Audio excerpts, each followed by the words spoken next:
Hello friends, welcome to Vijay அறிவொர்க்ஸ். இன்றைக்கி நம்ம வந்து ட்ரேசிங் எப்படி பண்ணுறது, ஒரு டிசைனை எப்படி ட்ரேஸ் பண்ணுறது, அதாவது ட்ரேசிங் பேப்பரில் எப்படி ட்ரேஸ் பண்ணுறது, அதுக்கப்புறம் எப்படி ப்ளவுஸில் வந்து அதை எப்படி ட்ரேஸ் பண்ணுறது அப்படிங்கிறத நம்ம இன்றைக்கி பார்க்க போகிறோம். அதுக்கு முன்னாடி நம்ம ட்ரேசிங் பண்ணுறதை பற்றி பார்க்குறதுக்கு முன்னாடி ட்ரேசிங் பேப்பர் பற்றி பார்க்கலாம். இதுதான் வந்து ட்ரேசிங் பேப்பர். இப்படி தான் இருக்கும், நல்லா லென்த்தாக இருக்கும் பாருங்கள். நல்லா வந்து பெரிய பேப்பராக இருக்கும். பிகாஸ் நம்ம இதை ஃபோல்ட் பண்ணி பேக் நெக்லாம் மார்க் பண்ணணும் இல்லைங்களா, அப்போ தான் வந்து ட்ரேசிங் பேப்பரில் நமக்கு ஈஸியாக இருக்கும். ஸோ அதனால் நல்லா லென்த்தாக இருக்கும், நல்லா பெரிய பேப்பராக இருக்கும். நம்ம ஃபேப்ரிக் வாங்குவோம் இல்லைங்களா, அதே போலவே இருக்கும், பட் கொஞ்சம் லென்த்து கம்மியாக இருக்கும், அவ்வளோதான். இப்படி தான் இருக்கும் ட்ரேசிங் பேப்பர். இதை நம்ம வேணுங்களுக்கு நமக்கு தகுந்த மாதிரி நம்ம வந்து மார்க் பண்ணி கட் பண்ணி எடுத்துக்கலாம், நமக்கு வேணுங்கிற அளவுக்கு. இப்போ ஸ்லீவ் கட் பண்ணணும் அப்படின்னா இந்த இடத்துல இப்படி ஸ்லீவை மார்க் பண்ணிவிட்டு இந்த இடத்த நம்ம கட் பண்ணி எடுத்துக்கலாம்.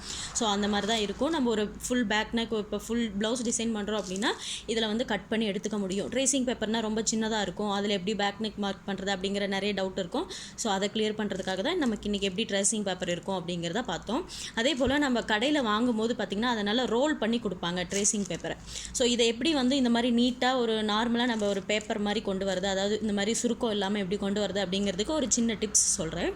நான் வந்து அப்படி தான் வந்து வச்சுருக்கேன். எனக்கு வந்து நான் வாங்கும்போது ஒரு 20 சீட்டுக்கு மேலே ட்ரேசிங் பேப்பர் வாங்கினேன். அதை வந்து என்ன பண்ணியிருப்பாங்கன்னா ரோல் பண்ணி மேலே நியூஸ் பேப்பர் போட்டு ரோல் பண்ணி கொடுப்பாங்க.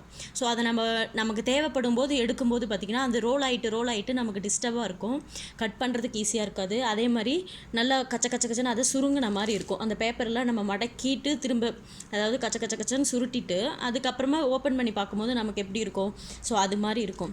அதுக்கு வந்து இது மாதிரி கிளியர் பண்ணுறதுக்கு என்ன டிப்ஸ் அப்படின்னா, நம்ம பெட் இருக்குது பார்த்திங்களா, நம்ம தூங்குவோம் இல்லைங்களா, அந்த பெட்டுக்கு கீழே நல்லா ஓப்பன் பண்ணி வச்சுருங்க.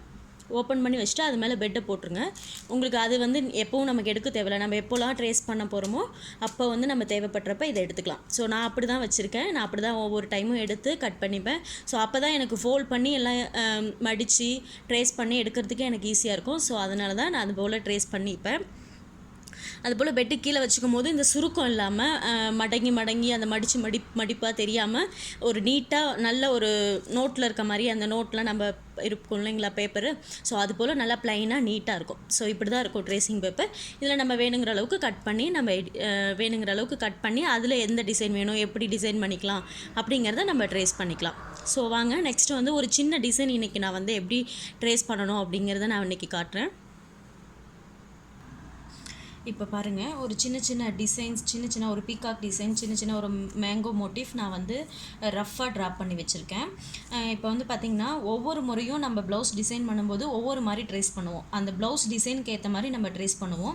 இப்போ ஒரு புட்டாவாக நம்ம டிசைன் பண்ணுறோம் அப்படின்னா இந்த மாதிரி ஒரு சும்மா ரஃப்பாக ஒரு பேப்பர் எடுத்துகிட்டு, ஒரு ட்ரேசிங் பேப்பரோ இல்லை வந்து நீங்கள் அந்த அன்ரோல்டு பேப்பரோ எடுத்துகிட்டு, நம்ம நார்மலாக யூஸ் பண்ணுவோம் இல்லைங்களா ரைட்டிங்க்கு, அந்த பேப்பர் கூட எடுத்துகிட்டு நீங்கள் ரஃப்பாக வரைஞ்சிடலாம். அப்படி இல்லைனா ஒரு பின்ட்ரெஸ்ட் இல்லை ஆன்லைன்லேருந்து நீங்கள் எடுக்கிறீங்க, நெட்லேருந்து எடுக்கிறீங்க அப்படின்னா அந்த டிசைனே வந்து நீங்கள் பிரிண்ட் அவுட் எடுத்துகிட்டு வச்சுருப்பீங்க. எந்த சைஸில் வேணுமோ அதுக்கு தகுந்த மாதிரி பிரிண்ட் அவுட் எடுத்து வச்சுருப்பீங்க. ஸோ அது வந்து நம்ம டைரெக்டாகவும் நம்ம வந்து ட்ரேஸ் பண்ணிக்கலாம். இப்போ ஃபார் எக்ஸாம்பிளுக்கு நான் இப்போ ஒரு சின்ன மோட்டிவ் வச்சுருக்கேன், சின்ன பீகாக் டிசைன் வந்து ட்ரேஸ் பண்ணி வச்சுருக்கேன். இதெல்லாம் வந்து நான் எப்படி ட்ரேஸ் பண்ணேன் அப்படின்னா, இந்த பீகாக் டிசைன்லாம் வந்து பார்த்திங்கன்னா நம்ம மொபைலில் ஒரு நெக் டிசைன் இருக்குது, ஒரு பீகாக் இருக்குன்னா அதை நல்லா ஜூம் பண்ணிக்கிட்டு மேலே ஸ்க்ரீன்ஷாட் எடுத்துகிட்டு, அந்த ஸ்க்ரீன்ஷாட் எடுத்ததுக்கப்புறம் அந்த ஃபோன் மேலே இது வச்சு தான் நான் இதை வந்து ட்ரேஸ் பண்ணேன். இது ஒரு ஐடியா நமக்கு. அந்த ஃபோன் மேலே வச்சுட்டு இப்படி வச்சு பிடிச்சிக்கிட்டு அந்த ஃபோன் மேலேயே அப்படியே ரஃப்பாக பென்சிலில் வரைஞ்சிட்டு அதுக்கப்புறம் நம்ம வந்து நல்லா டார்க்காக திக்காக இது பண்ணிக்கலாம். ஸோ அதுபோல் தான் நம்ம ஒவ்வொரு முறையும் ஒவ்வொரு மாதிரி நம்ம வந்து ட்ரேஸ் பண்ணுவோம். இது வந்து இன்றைக்கி நான் வந்து சொல்கிறது ஒரு டைப் ஆஃப் ட்ரேசிங் மெத்தட் தான் நான் சொல்கிறேன், ஓகேங்களா. ஒரு சின்ன மோட்டிவ் ட்ரேஸ் பண்ணுறோம், இல்லை ஒரு பீகாக் மட்டும் ட்ரேஸ் பண்ணுறோம். இப்போ வந்து இந்த பீகாக்லாம் வந்து பார்த்திங்கன்னா ஒரு நெக்கில் சைடில் நம்ம வைக்கலாம். ஸோ அந்த மாதிரி நம்ம ட்ரேஸ் பண்ணலாம். அந்த மாதிரி சிம்பிளாக இப்போ நான் சொல்கிறேன். மற்றபடி நான் ஒவ்வொரு ப்ளவுஸ் டிசைன் பண்ணும்போதும் எப்படி வந்து டிசைன் ட்ரேஸ் பண்ணி வச்சுருக்கேன் அப்படிங்கிறத நான் ஒவ்வொரு டைமும் சொல்கிறேன். பிகாஸ் நம்ம எல்லா நேரத்துலையும் ஒரே மாதிரி ட்ரேஸ் பண்ண மாட்டோம். ஒவ்வொரு ப்ளவுஸ்க்கும் ஒவ்வொரு டிசைனுக்கும் ஏற்ற மாதிரி தான் நம்ம ட்ரேஸ் பண்ணுவோம். இன்றைக்கி வந்து இப்போ சின்னதாக ஒரு மேங்கோ மோட்டிவ் இருக்குது, இதை இப்போ நான் ட்ரேஸ் பண்ணி எப்படி வந்து ஒரு ஃபேப்ரிக்கில் கொண்டு வரலாம் அப்படிங்கிறத நம்ம இன்றைக்கி பார்க்கலாம். அதுக்கு முன்னாடி இப்போ ரஃப்பாக இந்த வந்து ட்ரேசிங் பேப்பர்லேயே நீங்கள் ரஃப்பாக போட்டு வச்சுக்கலாம். அப்படி இல்லைன்னா நார்மல் பேப்பர் இருக்குது பார்த்திங்களா, அன்ரோல்டு பேப்பர், அதில் கூட நீங்கள் வந்து ட்ரேசிங் இந்த மாதிரி ட்ரா பண்ணி வச்சுக்கலாம். அப்படி இல்லைன்னா பிரிண்ட் அவுட் எடுத்துகிட்டு, அதாவது நீங்கள் ஆன்லைனில் எடுத்துகிட்டு நெட்டில் எடுத்துகிட்டு அந்த டிசைனை பிரிண்ட் அவுட் எடுத்து வச்சுட்டு அதிலிருந்தும் நீங்கள் எடுத்துக்கலாம். ஓகேங்களா? இப்போ வந்து இந்த மேங்கோ டிசைனை வந்து நம்ம ஹைலைட் பண்ணிக்கணும். ஓகேங்களா? இது ரஃபாக நம்ம வரைஞ்சி வச்சுருக்கோம். எந்த இன்ச்சில் வேணும், எத்தனை இன்ச்சில் வேணும், இப்போ ஒரு ப்ளவுஸில் நம்ம எத்தனை இன்ச்சில் ட்ரா பண்ண போகிறோமோ அதுக்கேற்ற மாதிரி நம்ம ட்ரா பண்ணி வச்சுக்கிட்டு, அதுக்கப்புறமா தான் நம்ம ஒரிஜினலாக ஒரு டிசைன் போடுறோம் இல்லைங்களா, அதாவது நெக்குக்கு ட்ரா பண்ணி வச்சுருப்போம் இல்லைங்களா, அதில் வந்து நம்ம ட்ரேஸ் பண்ணணும். அதுக்கு வந்து நம்ம இதை ஹைலைட் பண்ணிக்கலாம். நல்லா வந்து டார்க்காக ஒரு பென்சிலோ இல்லை ஸ்கெட்ச் பென்சில் வாங்கிட்டு அதை வந்து நல்லா டார்க்கன் பண்ணிக்கணும். அப்போ தான் வந்து நீங்கள் இன்னொரு ட்ரேசிங் பேப்பரில் வச்சாலும் உங்களுக்கு வந்து நல்லா அழகாக தெரியும். இது வந்து நல்லா நான் உங்களுக்கு டார்க்கன் பண்ணிவிட்டு இப்போ வந்து 2 மேங்கோ மோட்டிஃபையும் வந்து நல்லா டார்க் பண்ணி வச்சுருக்கேன். இதை நீங்கள் அப்படியே டைரெக்டாக ஃபேப்ரிக்கில் வச்சு கூட நம்ம ட்ரேஸ் பண்ணிக்கலாம். ட்ரேஸ் பண்ணுறதுக்கும் 2 விதம் இருக்குது. இதை வந்து ஃபேப்ரிக்கில் ட்ரேஸ் பண்ணுறதுக்கு, அதாவது நம்ம எம்ப்ராய்டரி போட போகிற மெட்டீரியலில் ட்ரேஸ் பண்ணுறதுக்கு 2 விதமாக நம்ம ட்ரேஸ் பண்ணலாம். கார்பன் ஷீட் யூஸ் பண்ணலாம், அதாவது எல்லோ கார்பன், ஒயிட் கார்பன். நம்ம இந்த மாதிரி ஃபேப்ரிக்கில் ட்ரேஸ் பண்ணுறதுக்காகவே கார்பன் ஷீட் வந்து ஷாப்பில் கிடைக்கும். எங்கே ஆரி மெட்டீரியல்ஸ் கிடைக்குதோ அதே ஷாப்பில் கிடைக்கும். இப்போ என்கிட்ட கார்பன் ஷீட் இல்லை. சப்போஸ் நான் இந்த லாக்டவுன்லாம் முடிஞ்சதுக்கப்புறம் எனக்கு கார்பன் ஷீட் கிடச்சதுன்னா கண்டிப்பாக நான் அப்போ உங்களுக்கு எப்படி கார்பன் ஷீட் யூஸ் பண்ணி எப்படி ட்ரேஸ் பண்ணுறது அப்படிங்கிறத நான் காட்டுறேன். பட் இப்போதைக்கு என்கிட்ட வந்து பார்த்திங்கன்னா அந்த ட்ரேசிங் பவுடர் யூஸ் பண்ணி எப்படி ட்ரேஸ் பண்ணலாம் அப்படிங்கிறது தான் நான் பண்ண போகிறேன். ஃபஸ்ட்டு அதுக்கப்புறம் வந்து பார்த்திங்கன்னா எது பெஸ்ட்டு, எந்த ட்ரேசிங் மெத்தட் வந்து பெஸ்ட்டுன்னு பார்த்தீங்கன்னா, நம்ம அந்த ட்ரேசிங் பவுடர் யூஸ் பண்ணுறோம் பார்த்தீங்களா, அதுதான் பெஸ்ட்டு. அது வந்து பார்த்திங்கன்னா நம்ம டால்கம் பவுடர் யூஸ் பண்ணலாம். ஏதாவது நம்ம பவுடர் ஃபேஸ் கடிக்கிறோம் பார்த்தீங்களா, அந்த பவுடர் யூஸ் பண்ணியும் நம்ம ட்ரேஸ் பண்ணலாம். இல்லைனா ட்ரேசிங் பவுடர்னே தனியாக இருக்குது. அப்படி இல்லைனா சாக் பவுடர் யூஸ் பண்ணிக்கலாம். அந்த மாதிரி நிறைய யூஸ் பண்ணிக்கலாம். நான் ஒவ்வொரு டைமும் அதை வந்து நான் உங்களுக்கு எக்ஸ்பிளைன் பண்ணுறேன், எப்படிலாம் ட்ரேஸ் பண்ணுறேன் அப்படிங்கிறது. இப்போ வந்து நிறைய விதமாக நம்ம இப்போ வந்து நிறைய பேருக்கு இப்போ ஷாப் இல்லாததுனால எப்படி ட்ரேஸ் பண்ணுறதுன்றது ஒரு டவுட் இருக்கும். அவங்களாம் வந்து என்ன பண்ணுறீங்கன்னா அப்படின்னா, ஃபேஸ் பவுடர் இருக்குது பார்த்திங்கன்னா, நம்ம ஃபேஸ்க்கு யூஸ் பண்ணுறோம், கொஞ்சம் குவாலிட்டி கம்மியான பவுடர் வாங்கி வச்சுக்கோங்க. அந்த பவுடரை எடுத்துகிட்டு அதை கரோசின் மண்ணெண்ணெய்ன்னு சொல்லுவாங்க இல்லைங்களா, நம்ம கடையில் கொடுப்பாங்களா, அந்த மண்ணெண்ணெயில் மிக்ஸ் பண்ணி அதை யூஸ் பண்ணி நம்ம ட்ரேஸ் பண்ண முடியும். நெக்ஸ்ட்டு வந்து பார்த்திங்கன்னா அதே போல் தின்னர், நம்ம பெயிண்ட்லாம் மிக்ஸ் பண்ணுறதுக்காக அதை லைட்டன் பெயிண்ட்டை வந்து கொஞ்சம் இலகுன மாதிரி திக்காக இல்லாமல் லைட்டாக இதாக இருக்கிறதுக்காக நம்ம தின்னர் யூஸ் பண்ணுவோம் பார்த்திங்களா, அது யூஸ் பண்ணியும் நீங்கள் வந்து அந்த பவுடரை மிக்ஸ் பண்ணி இதில் பண்ணலாம். மற்றபடி வாட்டர் யூஸ் பண்ணிங்கன்னா அந்த ட்ரேஸ் வந்து அலைஞ்சு போயிடும். மற்றபடி வந்து பார்த்திங்கன்னா இந்த கரோசின் அந்த தின்னர்லாம் யூஸ் பண்ணும்போது பார்த்திங்கன்னா அந்த டிசைன் இப்போ நீங்கள் ஒன்ஸ் ட்ரேஸ் பண்ணிங்க அப்படின்னா கொஞ்சம் அலையாமல் ரொம்ப நேரத்துக்கு நீங்கள் டிசைன் பண்ணுற வரைக்கும் இருக்கும். பட் அதுக்கப்புறம் வந்து அலைஞ்சிரும். ரொம்ப நேரம் இருக்குதுன்னு நம்மளால் சொல்ல முடியாது, பட் அலைஞ்சிரும். பட் வந்து நீங்கள் டிசைன் பண்ணுற வரைக்கும் இருக்கணும் அப்படின்னா நீங்கள் வந்து மண்ணெண்ணெய் அப்படி இல்லைனா தின்னர் யூஸ் பண்ணி நீங்கள் வந்து அந்த மிக்ஸை வந்து மிக்ஸ் பண்ணிக்கலாம். ஓகேங்களா? அந்த ட்ரேசிங் பவுடரை வந்து மிக்ஸ் பண்ணிக்கலாம்.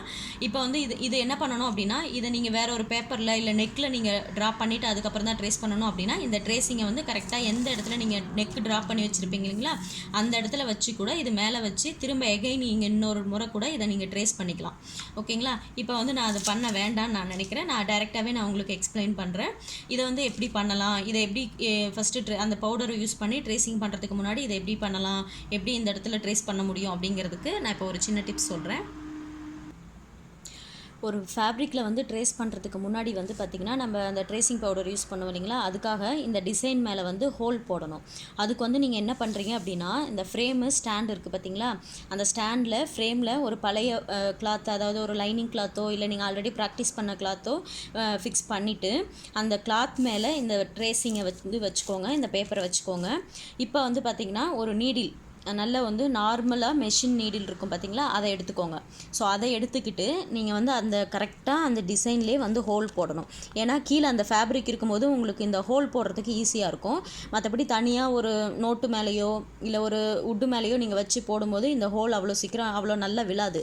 ஸோ அதுக்காக நீங்கள் வந்து இந்த போல் வச்சுக்கிட்டு நீங்கள் இந்த நீடில் எடுத்துக்கோங்க. இதை விட கொஞ்சம் மெலிசான நீடில் கூட எடுத்துக்கோங்க. அந்த ஹோல் வந்து கொஞ்சம் கரெக்டாக ரொம்ப சின்னதாக இருக்கணும். ரொம்ப பெருசாக இருந்தாலும் அந்த லிக்விட் வந்து நிறைய போயிட்டு ஸ்ப்ரெட் ஆகிடும், ரொம்ப அசிங்கமாக வந்து ஃபேப்ரிக்கில் வந்து ட்ரேஸ் ஆகும். ஸோ அதனால் லைட்டாக சின்ன சின்ன ஹோலாக போடுங்க. இந்த ஃபேப்ரிக் மேலே வச்சு பண்ணும்போது தான் அந்த ஹோல் வந்து நமக்கு ஈஸியாக விழும். கொஞ்சம் நெருக்கமாக போடுங்க, ரொம்ப டிஸ்டன்ஸில் போடணுங்கிற அவசியம்லாம் கிடையாது. நமக்கு கரெக்டாக அந்த ஷேப் வரணும், அவ்வளோதான். அதுக்கு தகுந்த மாதிரி கொஞ்சம் பக்கத்துலேயே வந்து நீங்கள் அந்த ஹோல் போட்டு விடுங்க. இந்த மாதிரி ஃப்ரேமில் ஃபிக்ஸ் பண்ணி ஒரு பழைய லைனிங் கிளாத்தை ஃபிக்ஸ் பண்ணி வச்சுக்கிட்டு போடும்போது உங்களுக்கு இந்த ஹோல் போடுறதுக்கு ஈஸியாக இருக்கும். மற்றபடி கீழே ஒரு காட்டன்லேயோ இல்லை ஒரு நோட்டில் வச்சு நீங்கள் நோட்டு மேலே வச்சு இல்லைனா ஒரு பேடு மேலே வச்சு போட்டிங்க அப்படின்னா உங்களுக்கு கொஞ்சம் கஷ்டமாக இருக்கும். ஸோ அதனால் இந்த டிப்ஸ் உங்களுக்கு கொஞ்சம் ஹெல்ப்ஃபுல்லாக இருக்கும்னு நினைக்கிறேன். இப்போ வந்து சிம்பிளாக ஒரு சின்ன மோட்டிஃப் எப்படி ஃபேப்ரிக்கில் ட்ரேஸ் பண்ணுறதுன்னு மட்டும் சொல்கிறேன். நெக்ஸ்ட்டு வந்து பார்த்திங்கன்னா, நான் டிசைன் பண்ணும்போது ஒரு ப்ளவுஸ் டிசைன் பண்ணுறேன், ட்ரேசிங் பேப்பர் யூஸ் பண்ணி டிசைன் பண்ணுறேன் அப்படிங்கும்போது நான் அந்த ப்ளவுஸ்க்கு எந்த மாதிரி நான் வந்து ட்ரேஸ் பண்ணுறேன் அப்படிங்கிறத நான் உங்களுக்கு ஷேர் பண்ணுறேன்.